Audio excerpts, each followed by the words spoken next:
Talvez você já tenha passado por isso. Você estava conversando com alguém todos os dias, criando expectativa, criando vínculo, criando planos. E de repente, essa pessoa simplesmente desapareceu. Sem explicação, sem despedida, sem encerramento. Como se você nunca tivesse existido. Isso tem nome, é ghost. E se você já passou por isso, provavelmente sabe que o ghost não dói só pela ausência da pessoa. Ele dói pela ausência de resposta. Porque quando alguém vai embora sem dizer nada, a nossa mente tenta completar o silêncio com histórias. Será que eu fiz algo errado? Será que eu falei demais? Será que não fui suficiente? Será que tinha outra pessoa?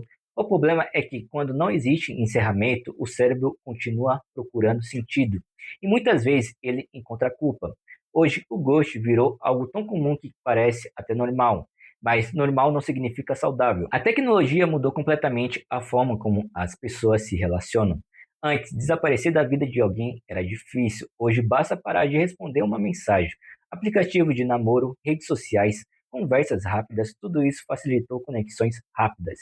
E também facilitou desaparecimentos rápidos. Muitas pessoas já entram em conversas sabendo que talvez aquilo não vai durar. Então, quando o interesse acaba, ela simplesmente some. Dentro desse contexto, infelizmente, o ghost virou quase uma linguagem silenciosa dos relacionamentos modernos, especialmente quando as pessoas ainda estão se conhecendo.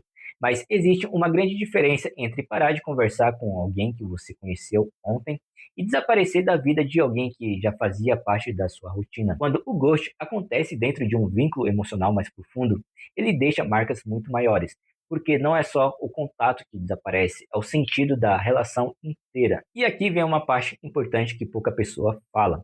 Nem sempre quem faz o ghost é uma pessoa fria. Às vezes é uma pessoa ferida. Pessoas com baixa autoestima, por exemplo, têm mais chance de desaparecer de um relacionamento sem explicação, porque elas acreditam que não são suficientes, elas acreditam que o outro merece alguém melhor, ou têm medo de serem rejeitadas antes de serem abandonadas. Então elas desaparecem primeiro. É como se pensasse, se eu sair agora vai doer menos, só que não dói menos, nem para quem vai e nem para quem fica. Outras vezes, o ghost acontece porque a pessoa simplesmente não sabe ter conversas difíceis. Ela não sabe dizer, eu não estou mais sentindo a mesma coisa. Ela não sabe dizer, eu preciso me afastar. Ela não sabe dizer, isso não está funcionando para mim. Então ela diz isso da única forma que consegue, sumindo. Mas existe um tipo de ghost que machuca ainda mais. É quando ele acontece dentro de um relacionamento longo. Quando existe história, memórias, promessas, rotina, planos. Nesse caso, o ghost pode ser vivido como uma forma de abandono. E abandono é uma experiência emocional muito profunda, porque ele quebra algo essencial dentro da gente, a sensação de segurança.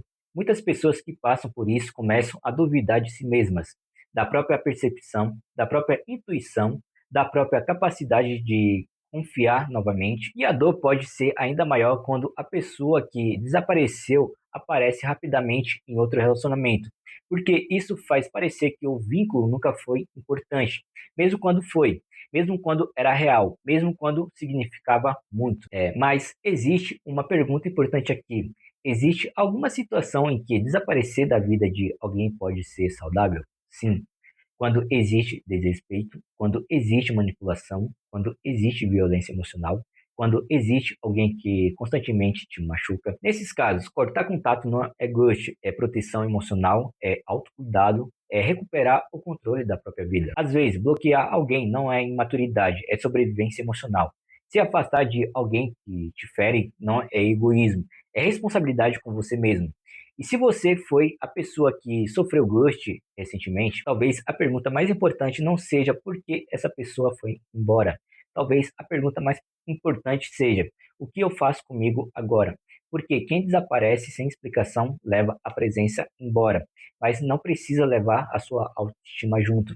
Você merece relações onde existe conversa, clareza, respeito e principalmente presença. Bom, galera, vou ficando por aqui. Um grande abraço e até a próxima. Tchau!